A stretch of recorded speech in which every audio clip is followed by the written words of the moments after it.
সেন্দুৰৰ মূল্য বুজি পাওঁ জানো? সেন্দুৰ যে বেচিবলৈ আহিছ একদম এতিয়া উঠা দোকান। সেন্দুৰৰ মূল্য বুজি নাপাওঁ আৰু ইয়াত সেন্দুৰ বেচিবলৈ আহিছ, তাতে কথা এটা হ'ল নহয়। ঠিক আছে বাৰু, সেন্দুৰৰ মূল্য বুজি নাপায় কোনে? মিয়াই। সেইকাৰণে সেন্দুৰ বেচিবলৈ আহিছে। এই মন্দিৰ, নামঘৰ এইবোৰ যে কোনে বনায়? আহেনে আমাৰ অসমীয়া মানুহ? আছেনে তেনেকুৱা মিস্ত্ৰী? কোনে বনায়? চব মিয়াই বনায়। মিয়াই নহ'লে দেখোন কামেই নচলে। আমাৰ অসমীয়া কৰ্ম নকৰিব। নামঘৰ মন্দিৰ ইমান ধুনীয়া ধুনীয়া ডিজাইন কোনে বনায়? চব মিয়াই বনায়। তেতিয়া কিয় নাযায় ক'বলৈ যে এই মন্দিৰৰ মূল্য বুজি পাওঁ নেকি, নামঘৰৰ মূল্য বুজি পাওঁ নেকি? যে মিয়াহঁত তহঁতে নামঘৰ আৰু মন্দিৰ বনাবলৈ আহিছা? ক'বলৈ বহুত সহজ। নবহে কিয় আমাৰ অসমীয়াবিলাক সেন্দুৰলৈ? কিয় নবহে? কেৱল ক'লেই নহ'ব, অসমীয়াৰ লাজ লাগে।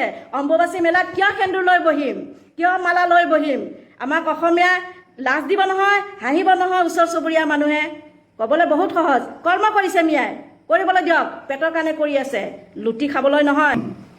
অসমীয়া মাটি কাটিব পাৰিব? কোৰ লৈ, ইমান ডাঙৰ ডাঙৰ কোৰ লৈ? নেকাটে। নোৱাৰে নোৱাৰে।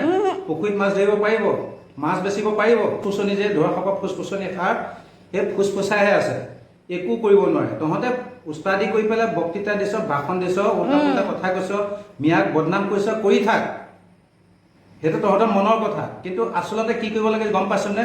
তেনেকে কথা ক'লে নহ'ব, তেনেকে কামো কৰিব লাগিব। ইমান ডাঙৰ ডাঙৰ লেকচাৰ দিবলৈ কোনো প্ৰয়োজন নাই, কাম কৰি পেলাই দেখা। মিয়াক এনে গালি দিব নালাগে, বুজিছ নাই? মিয়াক গালি দিলে তহঁতৰ একো উপকাৰ নহয়। মিয়াক গালি দিয়া মানে তহঁতে নিজৰ অপকাৰ নিজে কৰি লৈছ।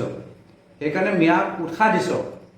5-6লৈকে পঢ়ি পেলাই স্কুল এৰি দিয়ে, এতিয়া প্ৰত্যেকটো অনুষ্ঠানতে যাচোন মিয়াই চব দখল কৰিলে। আৰু কেইদিনমানৰ পিছত মিয়া অধিকাৰী হ'ব, চব এপইণ্টমেণ্ট মিয়া মানুহে পাব। আৰু তহঁতে তেনেকৈ লেকচাৰ মাৰোঁতে, আন্দোলন কৰোঁতে তহঁতৰ জীৱন যাবগৈ। সেইকাৰণে সাৱধান হৈ যায়, এতিয়াও সময় আছে। পঢ়া শুনাৰ ক্ষেত্ৰত আগবাঢ়। এতিয়া বহুতে আমাক ক'ব এই দুটা বোলে মিয়া, বোলে এই দুটা মিয়া মিয়ানী বোলে এইবিলাক ভিডিঅ' বনাবলৈ আহিছ, তাৰপিছত আমাৰ নাম সলনি কৰি দিব। কৰিম, কিন্তু কৰ্ম কৰিব লাগিব। কৰ্ম সলনি নহয়, সেইটোৱে কথা। নিজৰ ভাৱনা, নিজৰ প্ৰিন্সিপল এইবিলাক সলনি নহয়। আমি যি কৰোঁ ভালকৈ চিন্তা কৰি পেলাই কৰোঁ, দেশৰ উন্নতিৰ কাৰণে, নিজৰ উন্নতিৰ কাৰণে, সকলোৰে উন্নতিৰ কাৰণে কৰোঁ। তোমালোকৰ নিচিনা নহয় কাৰোবাক টাৰ্গেট কৰি পেলাই কথা কোৱা। কিমান সহজ। কোনোবাই যদি বেয়া কাম কৰে আমি তাক লক্ষ্য কৰি তেখেতৰ বিষয়ে কমেই কথা।